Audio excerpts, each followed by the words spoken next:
seviyorum. Sevdiğim için gidiyorum. Bak artık yokum hayatında. Sana mutluluk diliyorum. Ben seni çok seviyorum. Sevdiğim için gidiyorum. Bak artık yokum hayatında.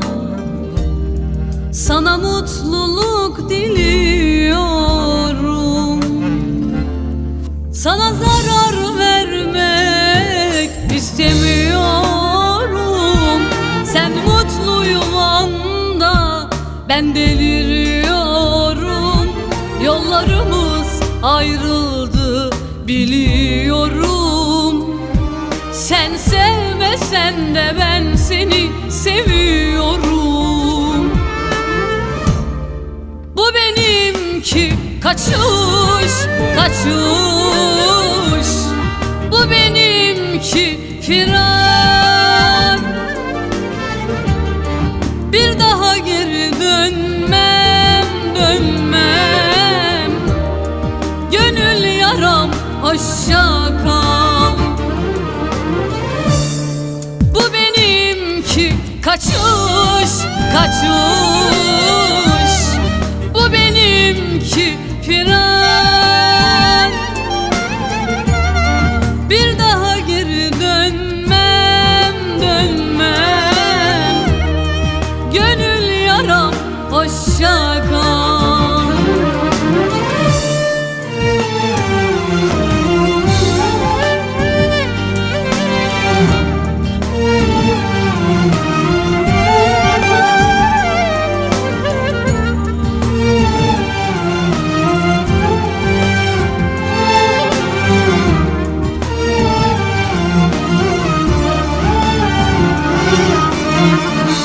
Ben seni çok seviyorum. Sevdiğim için gidiyorum. Bak artık yokum hayatında.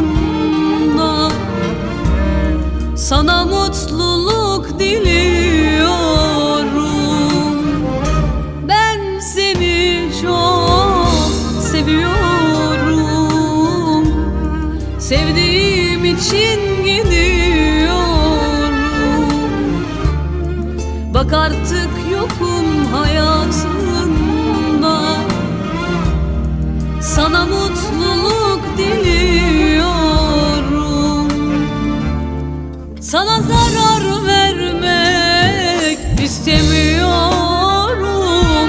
Sen mutlu yuvanda, ben deliriyorum.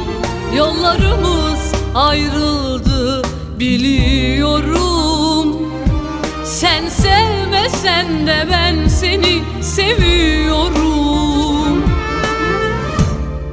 Bu benimki kaçış, kaçış. Bu benimki firar. Bir daha geri dönmem, dönmem. Gönül yaram hoşça kal. Bu benimki kaçış, kaçış. Bu benimki firar. Bir daha geri dönmem, dönmem. Gönül yaram hoşça kal. Bu benimki kaçış, kaçış.